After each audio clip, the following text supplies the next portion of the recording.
البدع والأهواء، أهل البدع العقائدية وأهل البدع السياسية. نقول بيننا وبينكم السلف، بيننا وبينكم الكتب، كان فيقول البدع بيننا وبينكم. الحمد لله رب العالمين، والصلاة والسلام على المبعوث رحمة للعالمين وعلى آله وأصحابه ومن تبعهم بإحسان إلى يوم الدين. أما بعد، ikhwanil kiram rahimani wa rahimakumullah,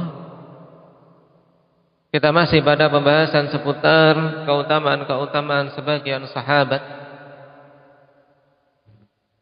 Karena mengetahui keutamaan orang-orang yang mulia, ikhwani fillah, itu salah satu pendorong bagi kita semua untuk bisa bersemangat dalam meniti jejak-jejak mereka.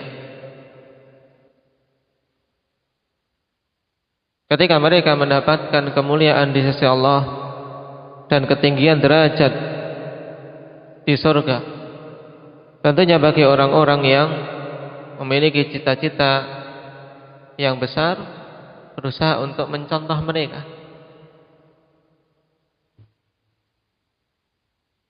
Sekarang kita masuk pada poin yang ke-511. Dibaca Indak Hudzaifah.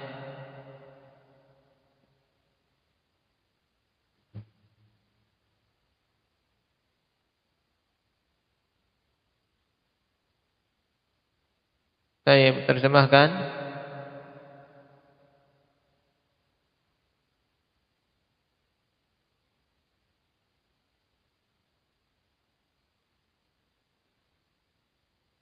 Tayyib, ahsanta. Man huwa as-sahabiyyul ladzi amarahu an-nabiy sallallahu alaihi wasallam an yata'allama lughatal yahudi? Siapa itu sahabat yang Nabi sallallahu alaihi wasallam memerintahkannya untuk mempelajari bahasa Yahudi? Bahasa Yahudi, bahasa Syrianiyah.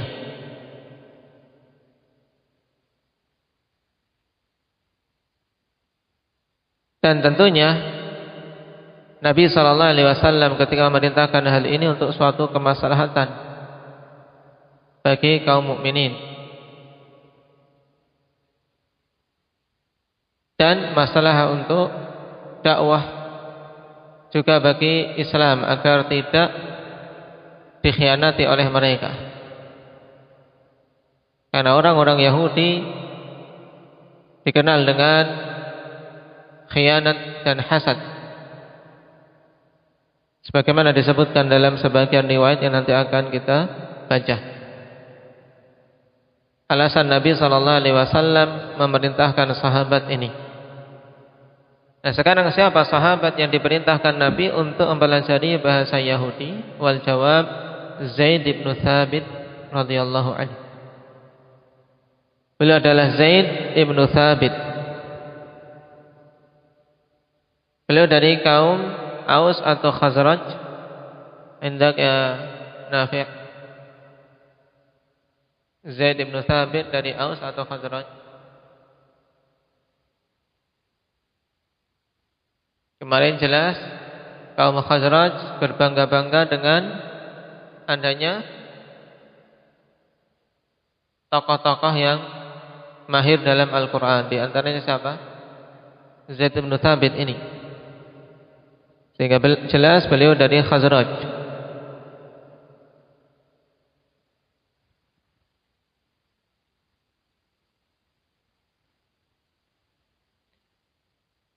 Seorang pemuda ikhwani fillah yang Allah Subhanahu wa taala berikan kecerdasan yang luar biasa. Masuk Islam di awal hijrahnya Nabi sallallahu alaihi wasallam.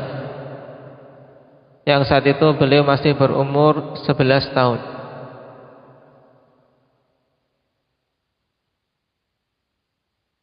Jadi semenjak beliau sudah berada pada bimbingan Nabi sallallahu alaihi wasallam.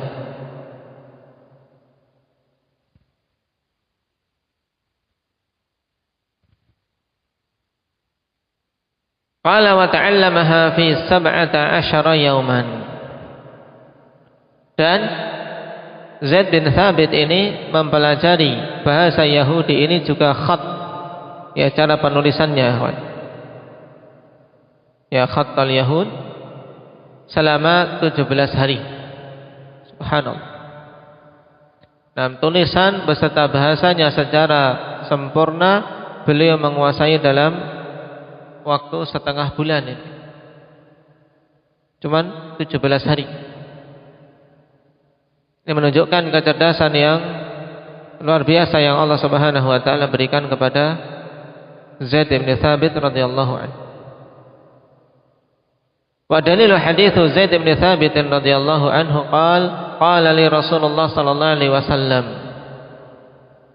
tuhsinus suryaniyah innaha ta'tini kutubun. Rasulullah bertanya kepada Zaid bin Thabit, apakah engkau menguasai bahasa Suryaniyah? Sungguhnya datang kepadaku surat-surat.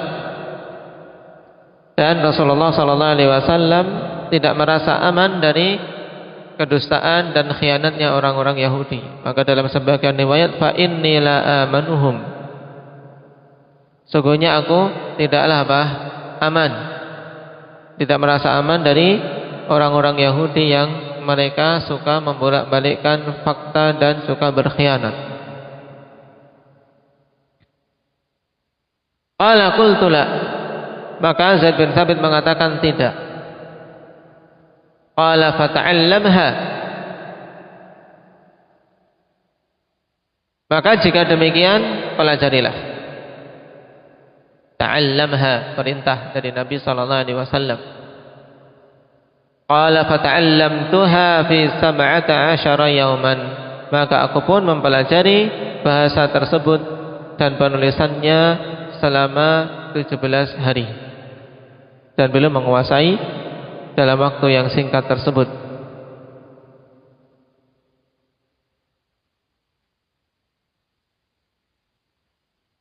Rawahu Ahmad wa huwa fi sahihah wa fi sahihil musnad. Berarti bersepakat padanya dua imam ahlul hadis, Al-Albani dan Al-Wadi'i rahimahumallahu taala. Pada riwayat ini jelas ikhwani fillah bagaimana Rasulullah sallallahu alaihi wasallam pilih pemuda yang memiliki kecerdasan ini untuk mempelajari perkara yang bermanfaat bagi Islam dan kaum muslimin.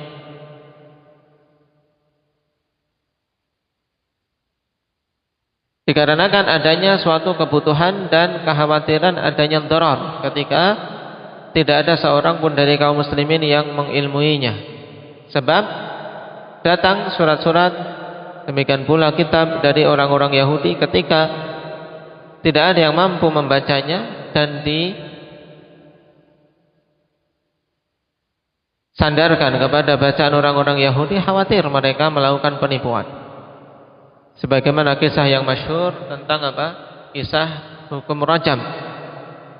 Orang-orang Yahudi ketika sampai pada penyebutan hukum rajam di kitab mereka, mereka tutup dengan tangannya. Nah, padahal rajam sudah ada pada kitab Taurat, tapi mereka enggan untuk membacakannya kepada Nabi sallallahu alaihi wasallam. Sehingga mereka lewati agar tidak diketahui oleh Nabi sallallahu alaihi wasallam bahwasanya hukum rajam ada pada mereka. Ini salah satu contoh. Nah, karena itulah dari kisah ini, ikhwan, selain menunjukkan tentang keutamaan Zaid bin Thabit radhiyallahu anhu, juga diambil istinbat padanya bolehnya seseorang mempelajari bahasa umat lain ketika dibutuhkan. Baik itu bahasa Inggris ataupun bahasa yang lain ketika dibutuhkan. Nah, dan kebutuhan ini tentunya dikembalikan kepada maslahah diniyah, kemaslahatan agama. Cuman pada zaman ini yang terjadi malah kebalikannya. Kaum muslimin berat untuk mempelajari bahasa Arab dan lebih condong untuk mempelajari bahasa Inggris. Yang kalau diperhatikan, ketika mempelajari bahasa Inggris pun tidak terbetik pada diri mereka untuk apa? Untuk berusaha mencapai kemaslahatan diniyah, tapi tujuannya ya dunia. Tujuannya dunia. Bahkan sampai kursus ini dan itu, menghabiskan waktu banyak untuk mempelajarinya, bahkan sebagiannya rela untuk melakukan apa? Melakukan pembauran di tengah keluarga kafir. Agar apa? Alasannya agar bisa berinteraksi dan mempraktekkan bahasa dengan benar. Akhirnya bukan hanya bahasa yang didapat, tapi juga kemungkaran-kemungkaran yang mereka serap. Kerusakan akidah, ideologi yang batil. Ini musibah yang banyak menimpa saudara-saudara kita kaum muslimin yang jauh dari mempelajari agama Allah Subhanahu wa taala. Oleh karena itulah para ulama kita ikhwan memperingatkan dengan keras tentang hal ini. Cukup apa yang dibimbingkan oleh Nabi sallallahu alaihi wasallam dari sekian banyak sahabat yang ditunjuk satu saja. Cukup. Satu, diberi tugas untuk nantinya membacakan apabila datang kitab-kitab atau datang surat-surat dari mereka. Jadi cukup sebagian dari kaum mukminin. Adapun yang lainnya hendaknya memiliki apa? Memiliki iffah, memiliki izzah. Mereka bangga dengan keislaman, bangga dengan agama yang mereka peluk dan bahasa yang Allah Subhanahu wa taala jadikan sebagai bahasa kitab yang paling mulia, yaitu bahasa Arab. Maka ijtahidu akhwani fillah, bersemangat untuk mempelajari bahasa ini.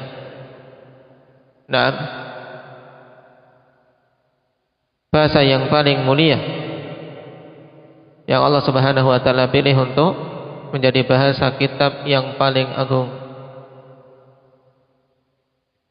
Berhubungan dengan Zaid bin Thabit sendiri, selain kecerdasan yang Allah Subhanahu wa taala berikan, juga taufik yang Allah Subhanahu wa taala anugerahkan kepada beliau ikhwani fillah untuk menjadi apa?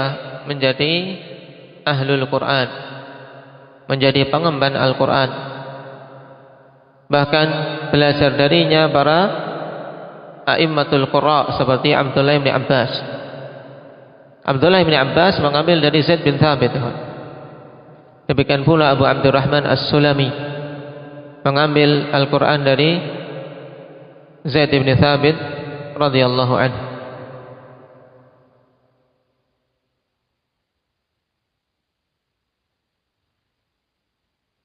Dan jelas ahlul Quran, maka dia ahlul ilm. Dan biasa seorang ketika Allah Subhanahu wa taala bukakan baginya Al-Quran, akan terbuka baginya ilmu-ilmu yang lain, dan ini mujarrab. Seorang ketika jujur menghafal Al-Quran akan dimudahkan pada ilmu-ilmu yang lain. Demikian pula pada Zaid bin Thabit ini, beliau menjadi rujukan dalam ilmu, termasuk dalam faraid, termasuk dalam ilmu warisan. Dan ditunjuk oleh Umar bin Khattab radhiyallahu anhu untuk menjadi apa? Menjadi pengganti beliau di Madinah ketika Umar pergi berhaji.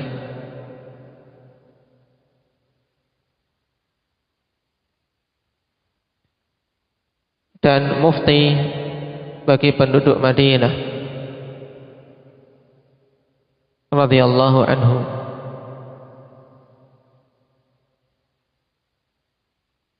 Ini sekilas tentang Zaid bin Thabit radhiyallahu anhu.